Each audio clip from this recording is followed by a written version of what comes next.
fine gentleman that he does work hard for our veterans. And we really appreciate that. Thank you. Yes.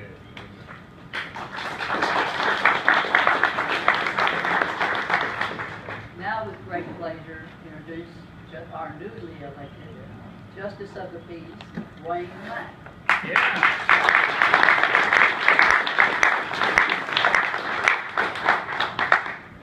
Thank you very much, and Commander Paul, thank you for the opportunity to be here today. But I'd like to thank the Honor Guard. Just a few weeks ago, the Honor Guard, we were honored to have the Honor Guard from 618 post the colors at our swearing in, and I'm very honored for you to do that. And I thank you, Commander.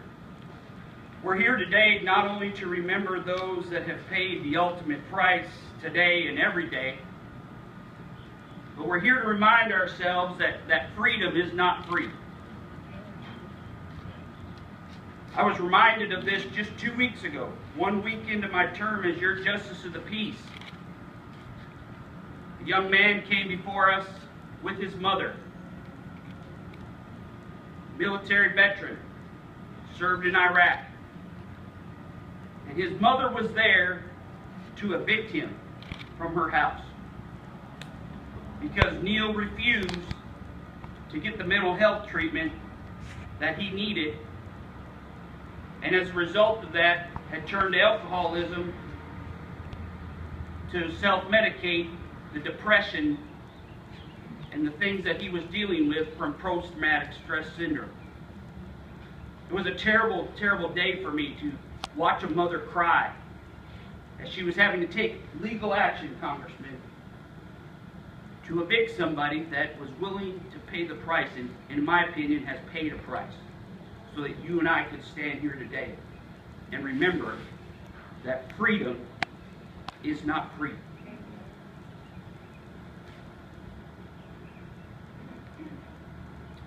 For 43,392,000 people have served this nation since 1775. Today, there are 16,962,000 living war veterans. There are 23 million veterans. Ladies and gentlemen, freedom is not free. According to the statistics from the VA that I was able to look up online, as of 2012, 1,196,440 men and women have given their lives in defense of this great nation. Ladies and gentlemen, freedom is not free. And then yesterday, as one of your duties as a Justice of the Peace, I'm the coroner, and so any unattended death in our precinct, I go out and I conduct a death investigation. And yesterday, just a few miles from here, and excuse me if I become emotional, but just a few miles from here off of 2432,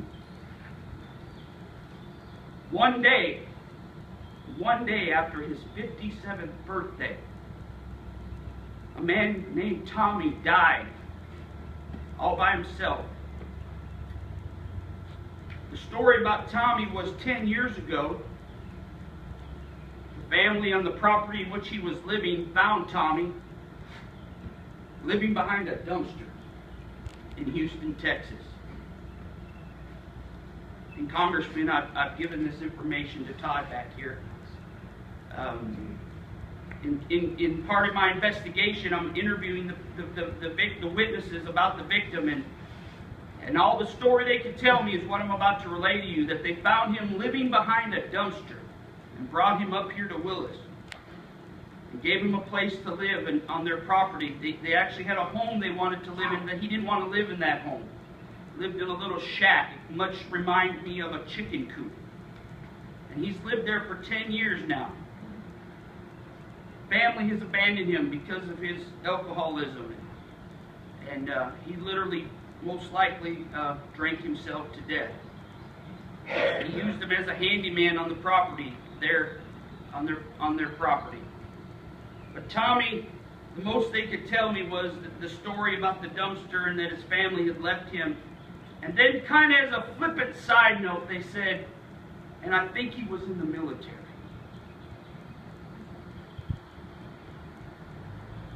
I think he was in the military. Is all the information that they could give me about Tom. Ladies and gentlemen, freedom is not free.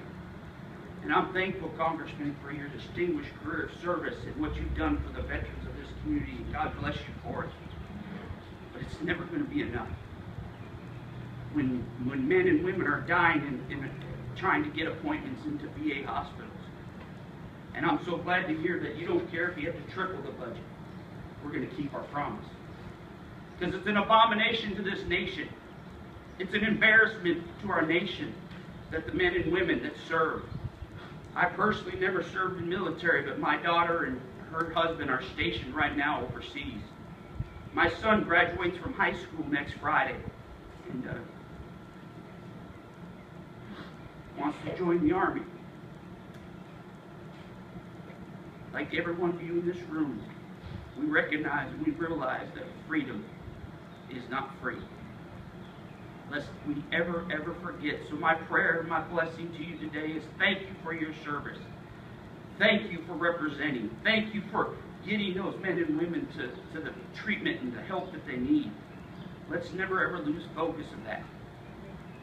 But as a nation, we've got to get back to a place of prayer and priority where we take care of our veterans, where we're not wasting millions of dollars studying the mating habits of some fish that nobody cares about. Amen. Amen.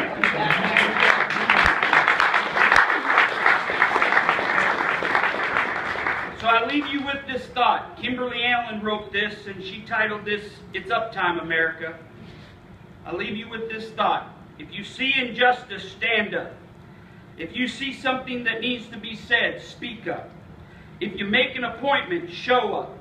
If you make a mistake, fess up. If you're overstepping, back up. If you get behind, catch up. If you get knocked down, get up. If you're out of line, straighten up. When your boss instructs, keeps up. When an elder speaks, listen up. When teachers teach, sit up. When your preacher preaches, wake up. When your country calls, man up. And ladies, women up. When the fight is over, make up. If you're being hard, ease up. If your heart is closed, open up. If you want to buy something, save up. It's not an entitlement, so shut up. If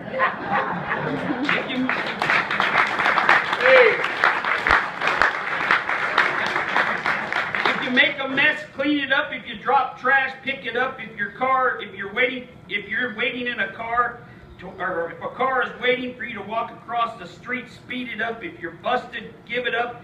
If people fall down, help them up. It's not the government. We need to step up. If idiots are fighting, break it up. If the music is wholesome, turn them up. If the message is poisonous, throw it up. If the words are vulgar, clam it up. If your words are encouraging, keep it up. If your pants are baggy, for God's sake, pull them up.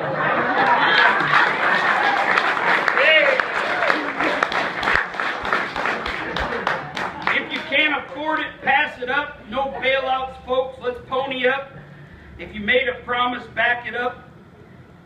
And you can take all your whining and pack it up. It's the American way, people, so let's turn it up. When life is good, let's soak it up. When life is unfair, let's suck it up. When life is sad, let's look straight up. Because life is too short, so let's live it up. It's time to stand up, America, because freedom is not free. God bless you.